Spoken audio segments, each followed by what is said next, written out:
I didn't say anything after that dinner. Plates clinked, chairs shifted. Someone changed the subject before the silence could settle too deeply. I stood up, gathered dishes, rinsed them under running water that was just a little too loud. It gave me something to focus on besides the echo of it. "Oh, you thought you were coming?"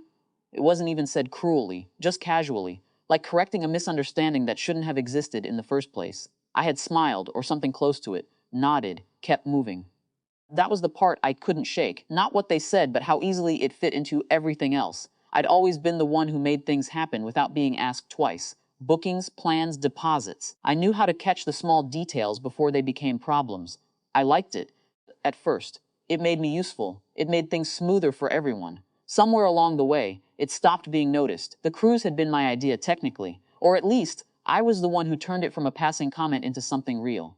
Dates compared, options narrowed down, payment schedules mapped out so no one felt strained. I didn't announce any of it, I just did it. And I paid the first round of deposits. Because it was easier that way, no one objected. That night after dinner, I opened my laptop out of habit. Confirmations were still there, neatly organized. Names, rooms, excursions, mine included. I stared at it longer than I expected, then I closed it. The decision didn't feel dramatic. It felt administrative, like correcting an entry that had been filed under the wrong category.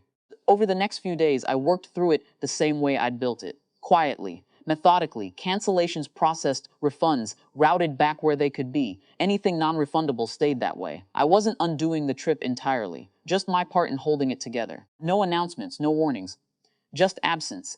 A week later, I was at home when my phone started lighting up. At first, it was just the family group chat. Messages stacked quickly, overlapping. Does anyone have the confirmation email? They're saying nothing's been paid? Is this a system error? I read them without opening the thread fully. The previews were enough. There was a shift in tone after a few minutes, shorter messages. Less certainty, then a screenshot, something from a booking desk. A blank record where there should have been details. I imagined the airport. The slight confusion turning into something sharper, lines forming behind them. Someone checking again then again, as if repetition might fix it. My phone rang. I let it ring once, twice.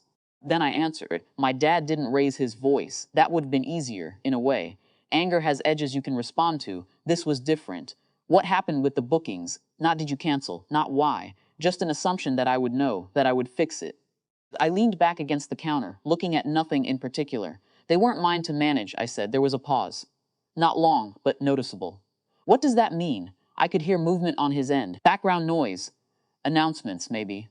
Someone asking him something he ignored. It means, I said, if it's for real family, they should probably be the ones handling it. Another pause. This one heavier. That's not. He started, then stopped, adjusted. We didn't mean it like that. I believed him in a limited way. Not that the words hadn't meant anything, but that they hadn't thought about them long enough for them to mean what they actually did. That's how it landed, I said. Silence stretched between us. Not hostile, just unfamiliar. On the chat, messages kept coming. Plans being suggested, last-minute fixes.